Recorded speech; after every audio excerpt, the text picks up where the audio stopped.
Hey guys, it's Liz from Eating Vegan Simplified. Today I'm going to be making potato bacon. So it's going to taste just like bacon. It'll look baconish, but it really is good.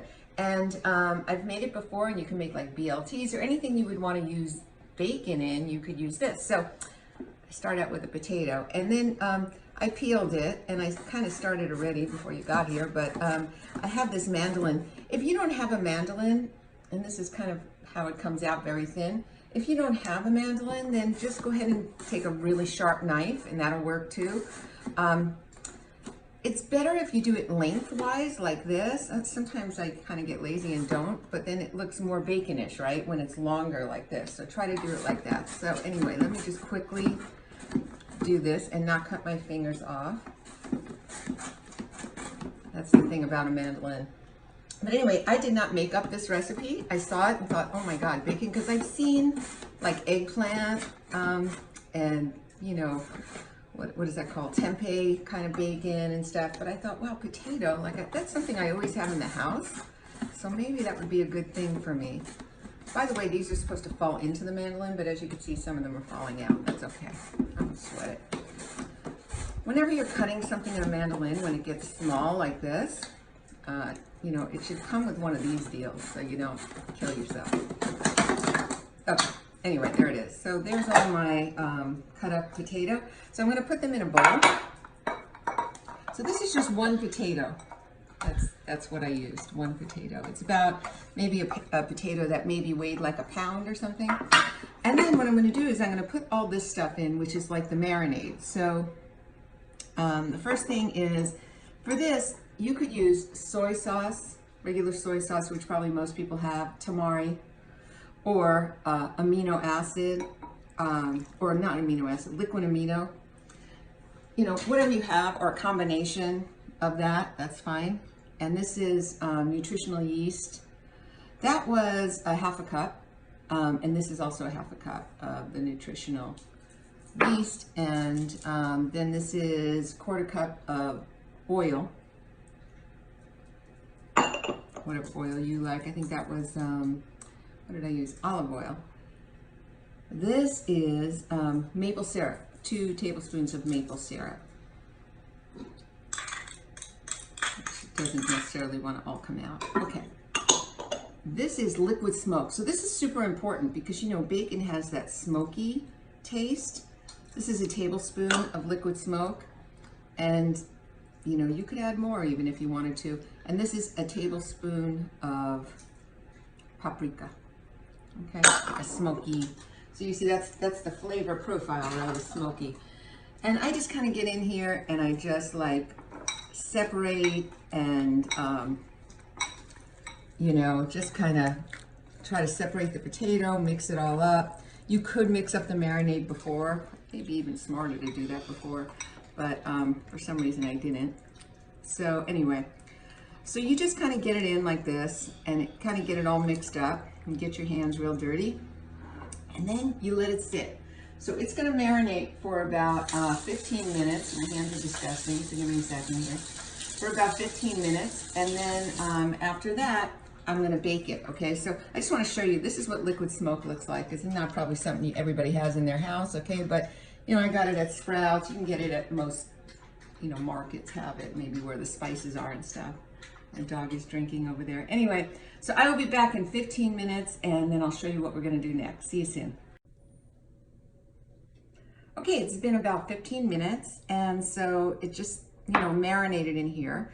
So now what I'm going to do is I'm putting it on a baking sheet, and I'm using, I like to use this silicone thing. Oh, and what I'm doing is I'm kind of squeezing it, trying to make it look like, sort of like crinkly bacon, if you will. I don't know. You know, do the best you can. I'm just kind of squeezing it like that. So there's a lot to fit on here, even though it's just one potato. So just kind of, you know, put them real close together and just do the best you can. So I am going to put them all on here.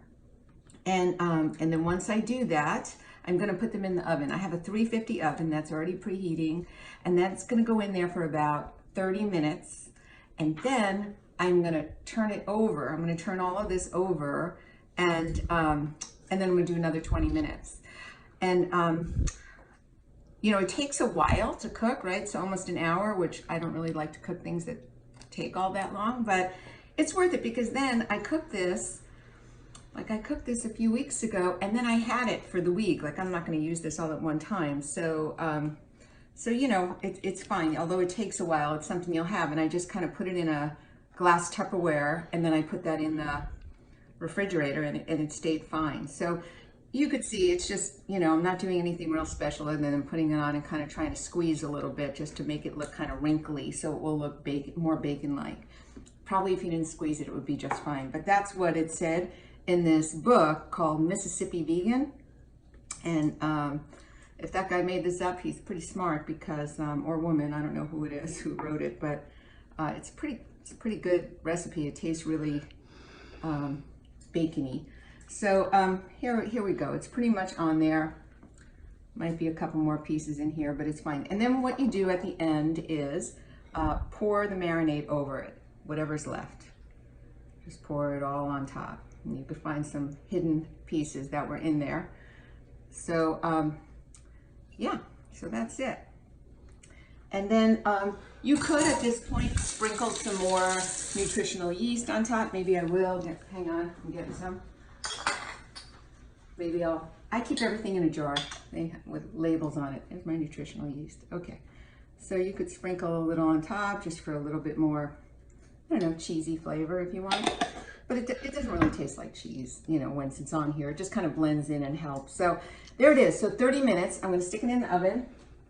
And then I'm going to flip it. Like I said, after 30 minutes, crinkle it again a little bit. And then I will show you the finished product. So I will see you in like an hour. I'm not going to make you wait right here, but when we get back, you're going to see how nice it is. So see you soon.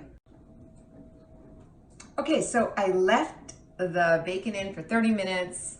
And then after 30 minutes, I flipped it and like sort of scrunched it up again and then left it for another 20 minutes. And here it is. I wish this was a scratch and sniff so you could see that this really does smell like bacon. But anyway, it really is good. I'm gonna go ahead and make a sandwich because my very patient husband has been waiting to eat this whole time.